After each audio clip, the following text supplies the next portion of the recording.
Hey everyone, in this video, we're going to explore some of the best AI news and tech news that came out today. Also, I'm going to share some amazing tools with you guys, which I think you guys will really enjoy. So stick around for that as well. Now, the first thing that I want to talk about, which is all the rave all over the internet today, is Deepseek. Deepseek has been around for a while now. However, they came out with something really interesting today.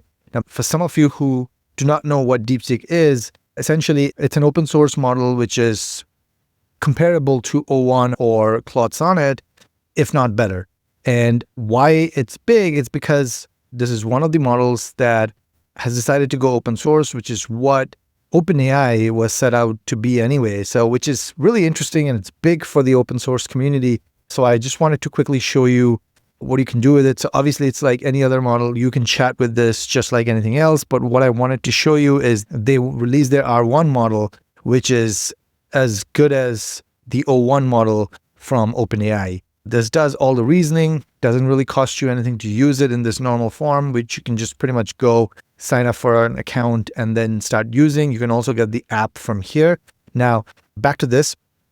So what this does is, if you were to use this to, say, for example, build me a marketing plan for my AI SaaS business, it would essentially think and then figure out what it needs to do step by step and then give you the final output. Now, this is usually very good because it's not just spitting out the information right off the bat, and it's sort of breaking down the instructions that you're giving it, thinking through it, and then giving it out, just like how an intelligent AI would. So again, it's very much comparable to O1, but the interesting thing that I don't think ChatGPT can do yet, which this one can, is you can use this O1 along with web search. If you are using O1, you're now going to be able to use web search. So for example, now I'm going to ask it to do web search to find relevant information and to update the marketing plan. Now, as you can see, it found 50 results already, and it's now thinking through whatever past information it has and also those web results to see how it can give an output. As you can see, now it just updated for 2025, so that means it has all the latest and greatest information. So overall, I would assume this is a better plan because it did some market research before coming up with the marketing plan. See if you find value in it. I'm just trying to bring you these tools and make you aware of it, so there is a way for everybody to access AI and not just go through a paywall every time you need to access this better models. Now, if you're a developer and if you want to use the API for this, that will cost you money, but here's the thing.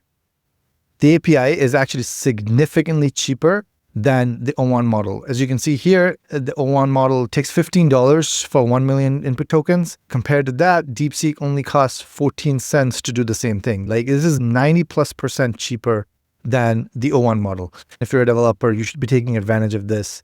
And this is why it's so great, because not only it's open source and you can download and just kind of install it locally on your computer and use it for free, but also at the same time, it's super cheap if you just want to use their cloud-hosted version. The other thing I wanted to show you guys is how it compares to Sonnet and then OpenAI as well. So as you can see, the R1 is significantly better at so many different benchmarks, like for a fact that it's open source. And I know I keep saying this multiple times. This is absolutely mind-blowing. This is huge for the community. Now, along with this model, they also released this paper which talks about how reinforcement learning is built into the reasoning capability of this model, which is actually amazing because this is, I think, one of the first of its kind where pure reinforcement learning is actually like built into the model, where if you're talking to it and if you're saying certain things about, you not wanting some kind of information or being wrong on certain things, it's going to penalize itself in a mathematical way so that it gives you further output, which is more in tune with what you exactly want. So this is big. Again, it's another advancement in the LLM community, but this is really good because it does it real time. There's also this post that I found from Matthew. So as you can see, if you just read this, you'll understand that this is more human-like, which is one of the big things with all AI models, sounding very mechanical and very pattern-oriented. This is a breath of fresh air to actually see more human-like conversations with an AI. This is very useful if you're doing any kind of copywriting or script writing where you want the AI model to have that human touch. So yeah, just keep that in mind as well when you're using this. So moving on to this, where Amodei, the CEO of Anthropic, he predicts that AI could surpass human intelligence by 2027.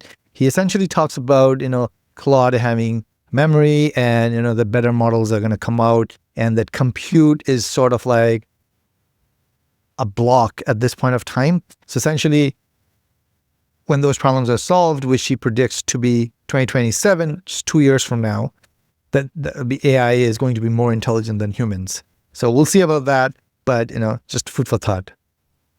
We have a bunch of news from Google. So you have VO2, if you don't know already, is killing the game for AI videos. I've been following this space for a while, and how far we've come is just insane. You have Genie 2, which is playing with 3D worlds, big for the gaming industry. I'll show you something else about 3D very soon as well. Whisk is like AI presentation. I don't have access to it yet, so I haven't gotten a chance to play with it, but I've heard it's pretty good.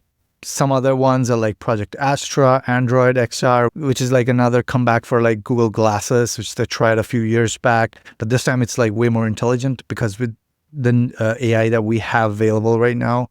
We have Pixel Drop, Notebook LM, something I'm super, super excited about. Any updates in Notebook LM is something I enjoy. Gemini 2.0, if you're a creator and you're using AI to like make scripts or like titles, thumbnails, brainstorming and stuff like that, definitely use Gemini. It's trained on YouTube data, and so it's way more accurate. You have Jules, which is adding to that, coding agent space. Again, amazing. The fact that one day you can hit a prompt and create an entire app. We still have some snags that we're running through, but I'm super excited for this. Google Willow chip is a quantum chip. This is really good because of compute becoming more and more important for these AI models. I feel like these things are going to be a game changer for the next few years. So I quickly wanted to show you guys some examples from the VO2 model. I'm just so excited about this, so that's why I wanted to show you guys. Now, as you can see, these are insane. As you can see, these are like just so realistic, and it's amazing. It's I really don't know how to explain how excited I am. Like one can literally create a movie out of these videos. So I'm really pumped to see what happens in the future. Like this is insane. It's absolutely insane. Like you see how realistic these are, right? So this is the other one that I was talking about when it comes to AI creating 3D models. This is huge again because it's open source. And as you can see, it's creating ultra realistic ones. I even saw like a lot where you could give it like real models, like real things, and could create 3D models out of it. There's a lot of models being developed for these kind of use cases, which is great to see, to be honest. This is amazing. This is the level of detail work that's been happening in this space. Here's another one I found. This is called MN Vuitton. It's basically a virtual try-on AI where you have a model and you have some clothes, and it will literally show you how the clothes will look if you were to like really try it on.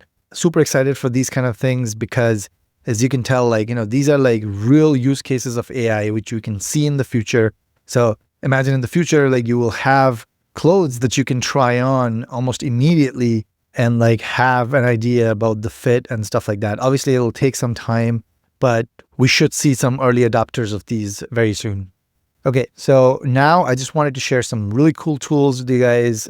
So the first one I have is called Firecrawl. This one basically helps you to scrape data with just one prompt. So you paste in a website here and you would be able to try it for free and just get an idea as to how good it is.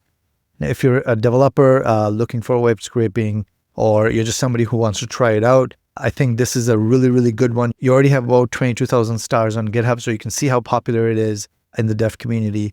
The next one I have is called Posters app, which is an AI social media scheduling tool. Now, I'll be honest, I just saw this today. I haven't had the chance to try it out yet, but I wanted to quickly share it with you guys. It's like Metricool or SocialBee and tools like that. So super interesting. You can go on their website as well and you can check it out. The pricing isn't bad either, and you have some AI tools included in those. So that's going to be amazing as well. So the next one I have is a PlayStation 4 games emulator for your computer. This is kind of nostalgic for me. I just wanted to share this with some of you guys who enjoyed playing PlayStation 4 games and would like to play it again.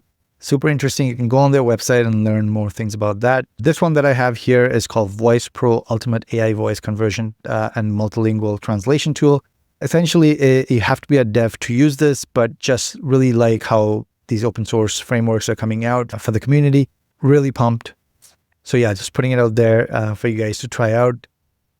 Here's another one that I have. If you ever used any kind of bookmarking tool like My Mind, Raindrop, or anything like that, it's open source, self-hosted. Here's their website. I don't see any pricing or anything like that. Feel free to try it out and see if you like it. It has some AI features built into it as well. I really like supporting the small developers, so that's why I'm sharing these kind of applications. The links are going to be in the description as well. Here's another one, which is like a table/database tool, just like NoCodeDB or Airtable. If you have used it, you can use this to build CRMs for your small business, or just use it with an API endpoint, or use it on N8N or Make.com just to work with your data. So the same thing, just wanted to share because these are created by independent developers. And so if you find it useful, do go and support them as well. That's all for now. I hope you guys found this video useful. Would really appreciate if you like the video and subscribe as well. I'll see you on the next one.